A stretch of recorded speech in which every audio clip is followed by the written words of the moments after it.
Well, joining me now to discuss the very latest in Ukraine is the journalist and academic Volodymyr Yermolenko. He's in the Ukrainian capital, Kyiv, today. Good afternoon to you, sir. Thank you very much for finding the time to talk to us.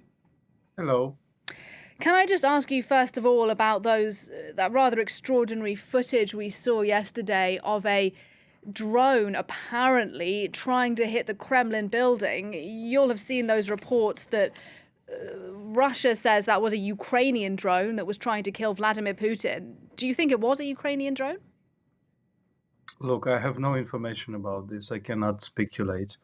But frankly speaking, if it were an attempt to kill Putin, it was rather weird attempt. Rather, it resembles a Russian stage provocation to kind of give a pretext for strikes that is now doing in Ukraine. We have seen strikes against civilians in Kherson, and this night was very loud in Kyiv.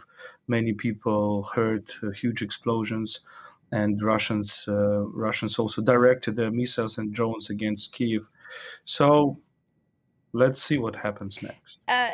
I just want to push you on that a little bit if I can, because I absolutely hear what you're saying, that this does look to some extent like a staged Russian attack to sort of whip up support for this offensive in Ukraine. But I suppose the counter argument to that is that if it was an act of self-sabotage, it makes Russian air defenses look rather bad, doesn't it? It makes Russia look weak because apparently someone was able to target the Kremlin. So would Russia really want to do that to itself?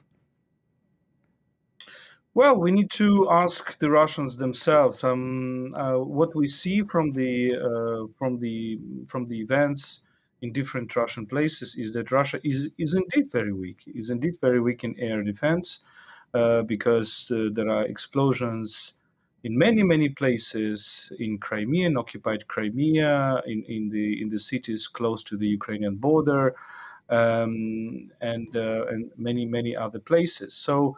Indeed, Russia is weak in terms of in terms of defending its territory, in terms of air defense. But I think this is clear also, and President Zelensky told this very clearly, that the goal of Ukraine is not to attack Russia. The goal of Ukraine is to liberate, to free the Ukrainian territories. And Ukrainians apparently they do use drones and some other things to attack Russian logistics, to attack Russian oil reserves or logistic routes. Why? Because Ukraine is preparing counteroffensive and to make it more efficient and to cut Russia from its supplies. That's the clear goal. Right, and let's talk about these fears now of an escalation of the war in Ukraine, potentially linked to that apparent strike on Moscow. Do you fear a greater escalation now? You're in the Ukrainian capital. How is the situation at the moment?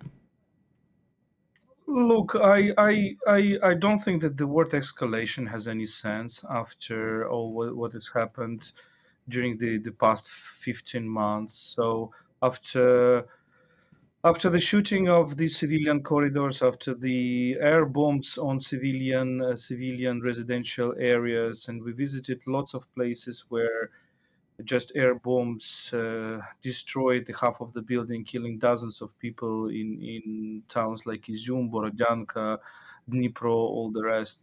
This is a bloody war against civilians that Russia is making, and I can't really imagine what the word escalation would mean. Rather, I see that Russians are much less active in missile strikes recently. So initially, they started missile strikes against Ukrainian civilian infrastructure in October 2022, and they have been doing this every week. Now they are doing this probably once per month. So they are weaker in this. That's what we feel in Kyiv, and therefore we really doubt whether Russia can send any more forces. And just briefly, a final question. Zelensky, the Ukrainian leader, is at the ICC today. He's once again calling for an international prosecution of Vladimir Putin. Given what you've been talking about, just how likely do you think that is, however much you may want that to happen?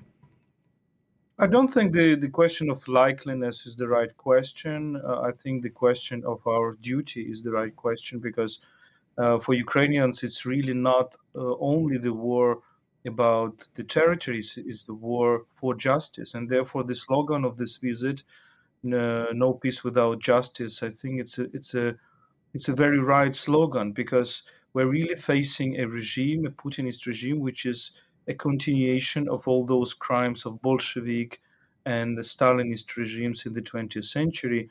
And contrary to the Nazism, which was condemned, which was judged, the Bolshevik and Stalinist regimes crimes were not condemned, and Putinism is just a continuation of that. It's the continuation of this KGB NKVD style of politics, and therefore this stress of Zelensky today on the questions of justice, on the questions of real tribunal, not some hybrid forms, and on the question of impunity, ending Russian impunity.